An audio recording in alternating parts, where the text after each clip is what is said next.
Sir आप इतने बड़े आदमी हैं, रोजाना दर्जनों लोगों से मिलते हैं आप। हर किसी का जियोग्राफिया याद करना आपकी जिम्मेदारी नहीं है। तुम कैसे यकीन से कह सकते हो कि हमला करने वाले बंदे गौस खान के होंगे? हमारे ग्रुप के बहुत से लोग उनमें मौजूद हैं जो हमको पल पल का खबर देते हैं। मैं उन दहशतगर्दों को नहीं छोड़ूंगा, उनका तो दी एंड शुरू है अब। बच्चा तुम हमको ये किधर लेके आया है? माँ जी, ये आपका घर है, आज से आप यहीं रहेंगी। नागी बहुत मक्कार आदमी लगता है, सरकार दरबार में इसके बहुत रवाबित है। अगर मुकम्मल सबूत के बगैर इस पर हाथ डाला तो सारे शहर में आग लगवा देगा। बहुत ही घटिया लोग हैं, पैसे के लिए भी हद तक गिर सकते हैं, किसी भी रिश्ते को इस्तेमाल कर सकते हैं। मगर तुम लोगों की आपस की लड़ाई ने हालात बिल्कुल बदल दिए। खुद कुछ हमलावर भी कोई काम नहीं कर रहे। वो कैसा बंदा है यार, कभी तुम कहते हो कि खुद को हमले रोको, कभी तुम कोई और बात करता है। कर दो अपने लहू से कफारा अदा।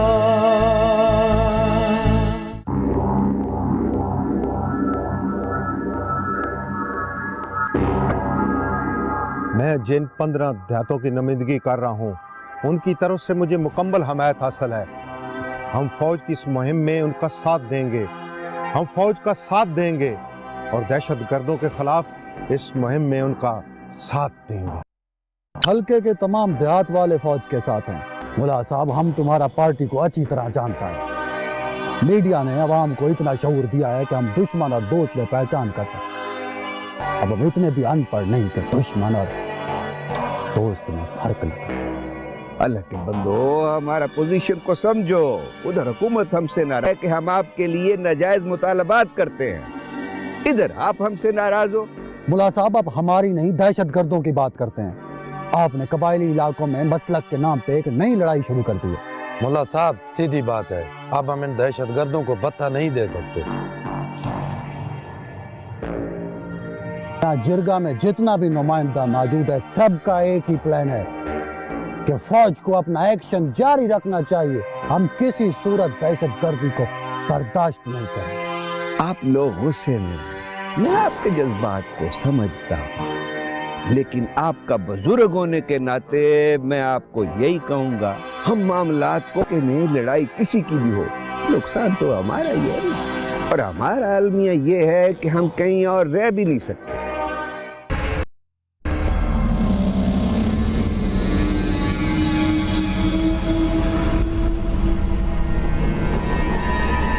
जाओ जाओ बच्चा, जन्नत का सैल करो, जाओ।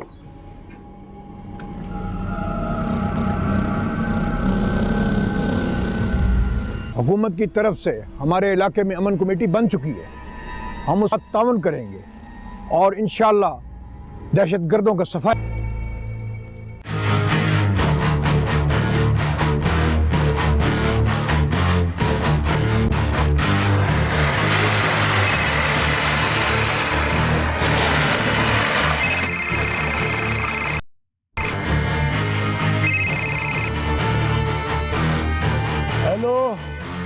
अस्सलामुअलैकुम। वालेकुम अस्सलाम। अच्छी खबर नहीं है आमिर खान, गौस खान ने हमारे जिरगे पे खुद का हमला कराया। मेरे दोस्तों, खैरियत से तो होना। निशाना तो हम ही थे और अल्लाह ने बचा लिया, अल्लाह का करम। पर 2 साथी जख्मी हो गए हैं हमारे।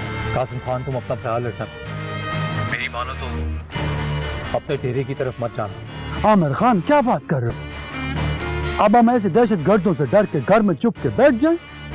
खुदा के लिए मेरी बात समझो, तुम कमांडर शेरगिल के पास चले जाओ ताकि वो हम को बुज़दिल मशहूर करें जो उनके डर से फरार हो गया। खुदा के लिए मेरी बात समझो, मैं 3 साल से उस मकार को जानता हूँ, वो हमेशा मुतबादिल मकसद पर तैयार रहता है। हमारे साथी भी उसके मुंतजर हैं, तुम फिक्र मत करो आमिर खान, अगला फोन उसकी मां करेगा। हम तुम कमांडर शेरगिल के पास चले जाओ। आमिर खान, अभी उस बुज़दिल का हिसाब चुकाना है। अगला 24 घंटों में उसका कर्ज उसको सूद समेत वापस करना है। अभी तुमको फोन इसलिए किया कि तुम इधर मत आओ। तुम्हारे इलाके का मुल्ला साहब भी उन लोगों के साथ मिला हुआ है। तुम्हारे इलाके के लोगों को यरगमाल बना दिया मुल्ला ने। इंशाअल्लाह तमाम हिसाब बराबर कर लेंगे। ठीक है, जो अल्लाह को मंजूर। तुम बस अपना ख्याल रखना आमिर खान। अल्लाह हाफिज। अल्लाह हाफिज। हमारे ख्याल में हमको ये रास्ता बदलना चाहिए। उसका आदमी जरूर हमारा पीछे होगा। सरूना वाला रास्ता ठीक है, उस तरफ से चलना है।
देखा,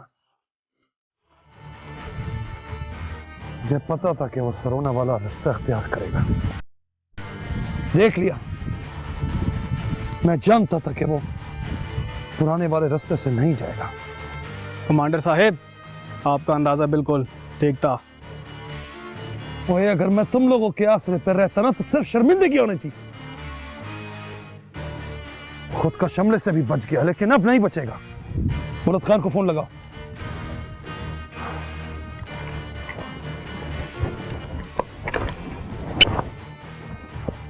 हेलो बुलंद खान, बस तगड़ा हो जाओ।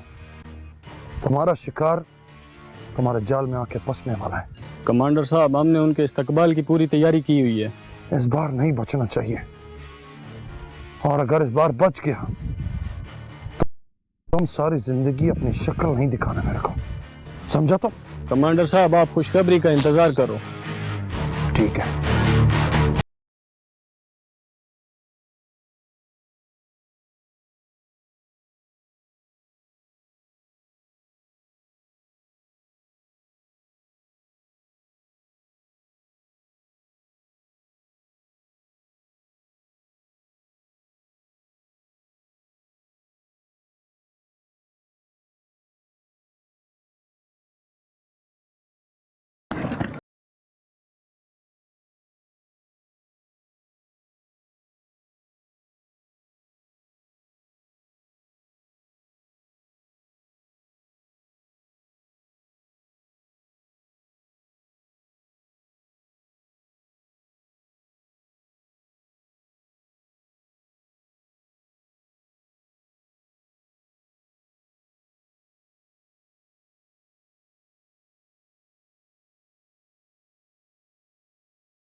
नाज़िक आसिफ सिर्फ मेरा दोस्त ही नहीं बल्कि मेरे भाइयों से भी बढ़कर है। जब मैं दहशतगर्दों के साथ काम किया करता था तो एक बार उसने मुझे मौत के मुंह से बचाया, जान बचाई मेरी। वही है जिसने मेरी माँ को मुझ तक पहुँचाया, वरना वो दरिंदा तो शायद माँ को जिंदा तरकोर कर देता। उस बूढ़ी बीमार औरत को? उनके रिवायात के किस्से तो बहुत सुने, लेकिन उन औरतों पे तो कोई हाथ नहीं उठाता। तुमने गलत नहीं सुना। जिन लोगों के बारे में तुमने सुना है उनकी गैरत अभी तक जिंदा है।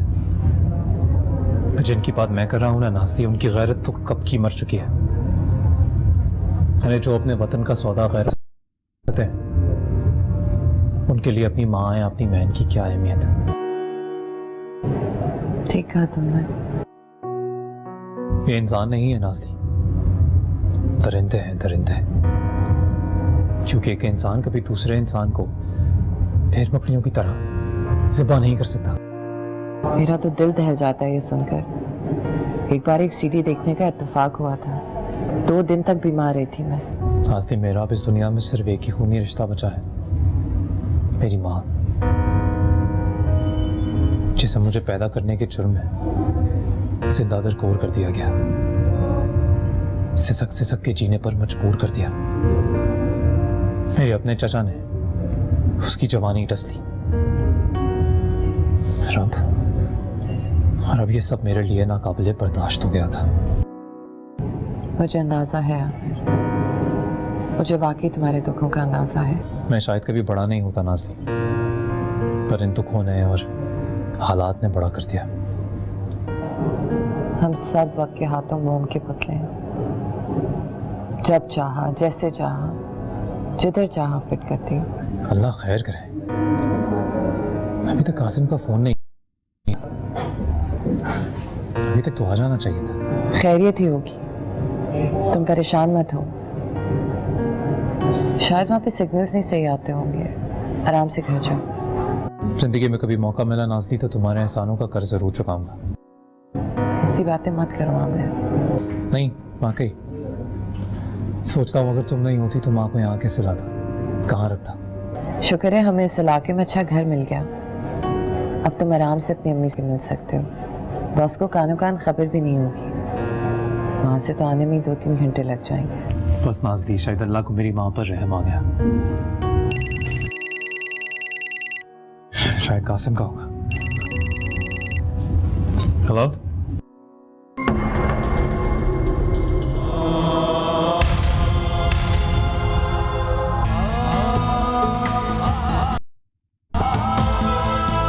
क्या हुआ हमें? क्या हुआ है? मार दिया मेरे भाइयों जैसे दोस्त को, मार दिया। और वो भी बस इसलिए मार दिया क्योंकि वो मेरी माँ को उनके शिकंजे से छुड़ा रहा था।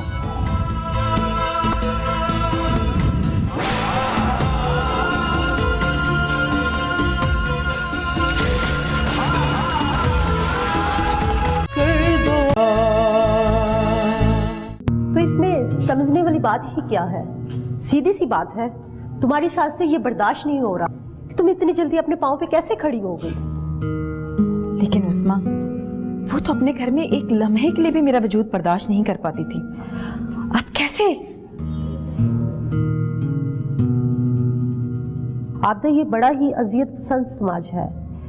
इनके लिए ये बात नाकाबिले बर्दाश्त है कि तुम उनकी मुख्ताज क्यों नहीं रही। वो तो ये चाहती थी तुम गिड़गिड़ा कर रो रो के उनसे रहम की भीख मांगो। अब तो अपने बेटे का भी बदला तुमसे ही लेगी। लेकिन उस्मा, हफीज ने तो कभी उनको नजरअंदाज नहीं किया। भारत अपनी वालदा को माहाना तनख्वाह में से बराबर का हिस्सा दिया करते थे, लेकिन फिर भी उनको शक रहता था कि हफीज मुझे या बच्चों को उनसे ज्यादा अहमियत देते हैं। जहालत के सिवा इसे हम और क्या कहेंगे। अब वो मुझे धमकियां दे रहे हैं। उनको इससे क्या लेना देना कि ये स्कूल मैंने कैसे बनाया है? आपदा, उस औरत का ख्याल अपने दिल से निकाल दो। बेहतरीन उसका इलाज यही है कि तुम उसे नजरअंदाज करो। क्या तुम नहीं जानती तुम्हारी सास किस हद तक जा सकती है? अफसोस तो इसी बात का है कि अंकल भी उनका साथ दे रहे हैं। क्या तुम नहीं जानती मुझसे भी ज्यादा लालची है। जब तक नौकरी करता रहा, रिश्वत लेता रहा, बिलाखिर हुकूमत ने उसको नौकरी से निकाल दिया ना। उस्मा, सच्ची बात तो ये है कि मैं अकेली उनका मुकाबला नहीं कर सकती थी। तुम मेरा हौसला हो। तुम खुद बाहिम्मत हो, लेकिन एक बात याद रखना, हमें ये जंग लड़नी है अपने बच्चों के मुस्तकबिल के लिए। वो क्या कर सकती हैं ये हम सोच भी नहीं सकते। यही देख लो कि मेरे खानदान में मुझे रुस्वा करने के लिए और मेरे ही स्कूल के बारे में कैसी कैसी अफवाहें फैला दी हैं। वो ये बात सोच सोच कर पागल हो जाएगी कि तुमने किसकी मदद से ये स्कूल बनाया। तुम्हारे पास तो उसने फूटी कोड़ी भी नहीं छोड़ी थी। खुदा जाने वो फरिश्ता कहाँ गायब हो गया है जिसने मेरी मदद की थी। आपदा, फरिश्ते दिखाई नहीं देते, लेकिन वो हमारी हिफाजत के लिए ना आसपास मौजूद रहते हैं।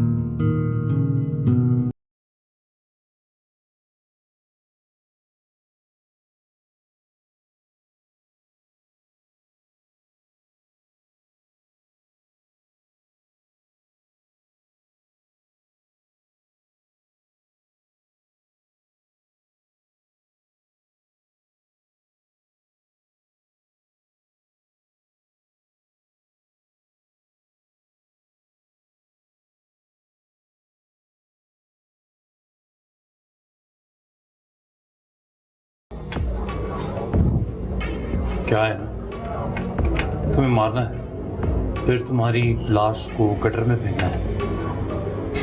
ताके लिए मेरा कसूर तो बताओ, तुम मुझे क्यों मार रहे हो? तुम्हें कोई गलतफहमी हो गई है? बशीर तुम्हारा ही नाम है ना? हाँ, मगर मेरा तुम्हारे साथ क्या लेना देना? यासीन को जानते हो? हाँ, मगर वो तो मर गया है, धमाके में मर गया था। तुम कौन हो? उसकी बहन को परेशान क्यों कर रहे हो? उनके घर पे कब्जा करना चाहते हो? मुकदमा किया है? हाँ, मगर वो तो मेरी मंगेतर है। मेरे चाचा ने उसके साथ मेरा रिश्ता तय किया था। चाचा जिंदा है कि मर गया? मर गया। मर गया ना, तो भी तो जोशी के पास भेजता हूँ बेटा, उससे पूछ के आई कि रिश्ता क्यों किया। खुदा ये मुझे माफ करो, मैं तुम्हें नहीं जानता।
पेपर में लिखा है कि तूने यासीन से 5 लाख रुपए लिए थे तूने, जो अभी तक वापस नहीं, और ये भी लिखा है कि उस घर से तेरा कोई लेना देना नहीं है।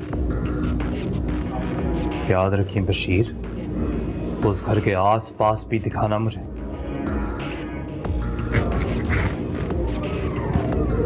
ये तेरी मोटरसाइकिल की चाबी है, इस पर बैठ और जा, छोड़ आऊं तुझे।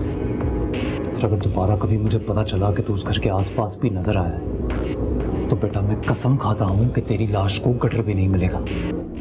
ठीक है, मुझे माफ करो।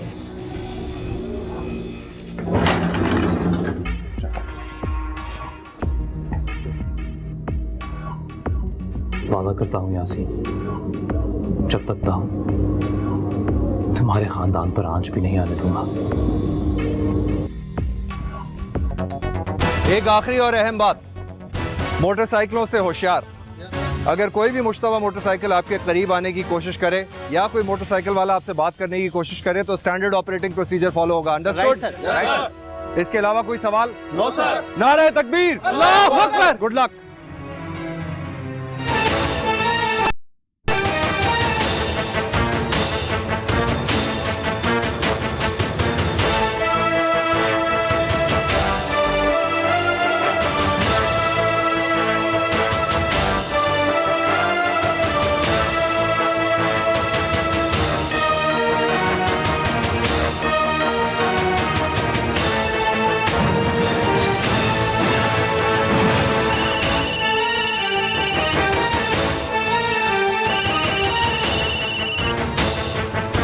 हाँ दोस्त, क्या हाल है?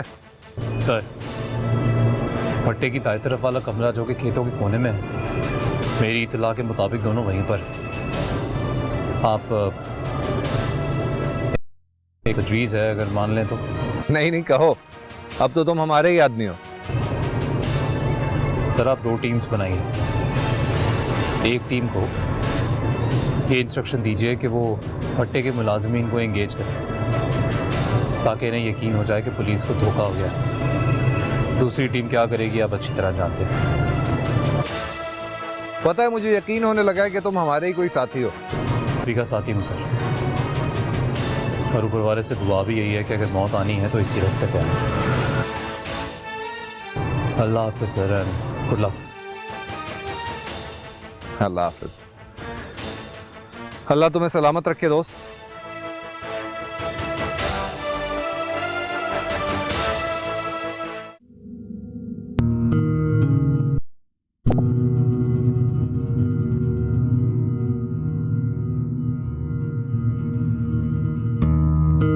क्या हुआ? कुछ नहीं यार, सर में बहुत दर्द हो रहा है। दबा दो यार ऐश, तुम्हें तो हर वक्त मजाक ही सूझता है। सॉरी यार, बट अभी सर दर्द का कोई इलाज भी तो करना है ना।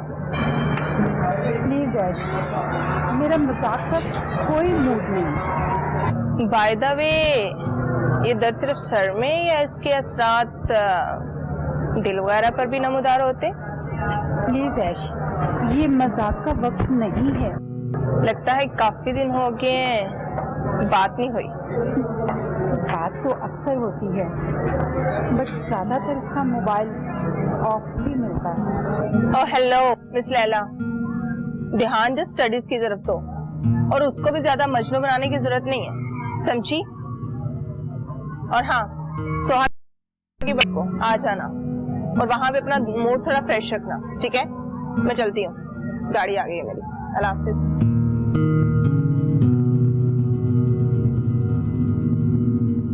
कर दो अपने लहू से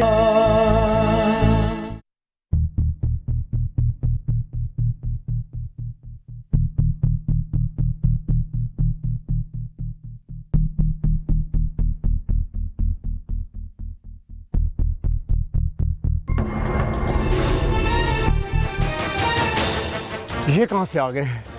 लगता है नागी के बंदों ने मुखबरी कर दी उस्ताद। इस नागी के बच्चे से तो मैं बाद में निपटूंगा, पहले यहां से निकलने की करो। तुम दाईं तरफ से निकलो, तुम बाईं तरफ से निकलो, तुम भी जान बचाओ।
चरखा बेदी लंका न डाए तो कुछ नहीं बिगड़ सकता।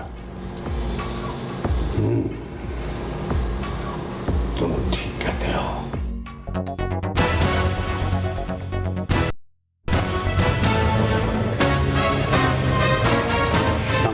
वालेकुम सलाम।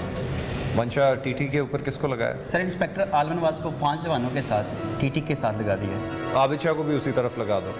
याद रखना ये शख्स हमारे लिए बहुत ज़्यादा अहम है। हॉस्पिटल की सिक्योरिटी बढ़ा दो, हर मूवमेंट को monitor. Yes sir.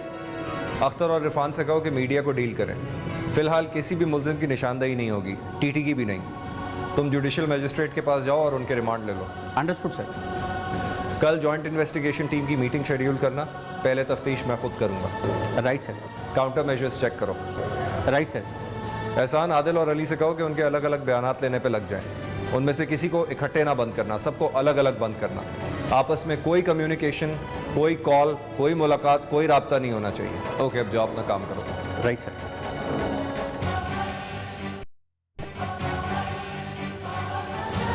Thank you दोस्त, तुम्हारी वजह से एक और ऑपरेशन कामयाब रहा। अब देखता हूं नागी कब तक बचता है।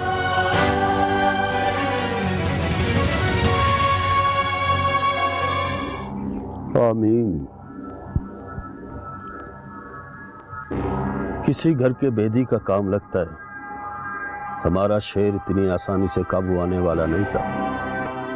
दिलावर खान, ये गद्दारी बुला खान ने की है। मैं शुरू से कहता था गौस का मुकबिर है, उससे मोहतात रहो। गलती हमारा है नाज़र खान, हमने उस तरफ से आंखें बंद रखी। उस बेगैरत कुरान पाक पे हलफ देकर हथियार डाले थे। दाऊद खान, जब इंसान की गैरत मर जाए उसके लिए सारे रिश्ते मर जाते हैं। हमारे माशरे में आज तक नहीं सुना था किसी ने छुपकर पीठ पर वार किया हो। अब तो यह भी मुमकिन है। देखो भाइयों, सीधी बात है, कमांडर कासान हमारा बच्चा था, हमारा कबीला का बच्चा था। उसकी शहादत का इंतकाम हम लेंगे। जरूर लेंगे। हम दहशत गर्दों को निकालेंगे, फौज के बगैर बदला लेंगे। फौज का इससे कोई ताल्लुक नहीं है, ये हमारा रवायत है। इसका ख्याल हमने रखना है, किसी और ने नहीं। बिल्कुल सच कहा, लेकिन करेगा कौन? मुल्ला साहब को पैगाम भेज दो, उसे या हमारा साथ देना होगा या फिर गौस खान का। सारी फसाद की जड़ यही मुल्ला साहब है, आया बड़ा सनेटर। असल बेईमान यही है, कभी उधर का बात करता है, कभी इधर की बात करता है। मुझे इल्म, मगर क्या कर सकते हैं, सरकार हर मामले में उसको आगे रखती है। दाऊद खत देकर कह सकता हूँ, उसका गौस खान से मुकम्मल गठजोड़ है। शक तो हमें भी है, लेकिन शक से हम हुकूमत को मुतमिन तो नहीं कर सकते। बहरहाल ऐसे मुनाफिकों का एहतसाब होना चाहिए, लेकिन कौन करेगा? है एक अल्लाह का बंदा। कौन? आमिर खान। आमिर खान?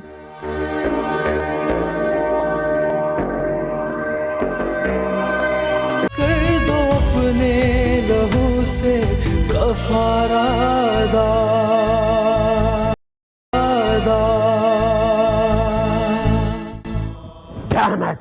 क्या बकवास है ये? यकीन नहीं आ रहा। आहिस्ता आहिस्ता बस थोड़ा वक्त लगेगा माजी, पर सब आ जाएगा। आप तो जानती हैं, जब से काकची का इंतकाल हुआ है, मैं और आप सिर्फ दहशत का निशाना ही तो बने हैं।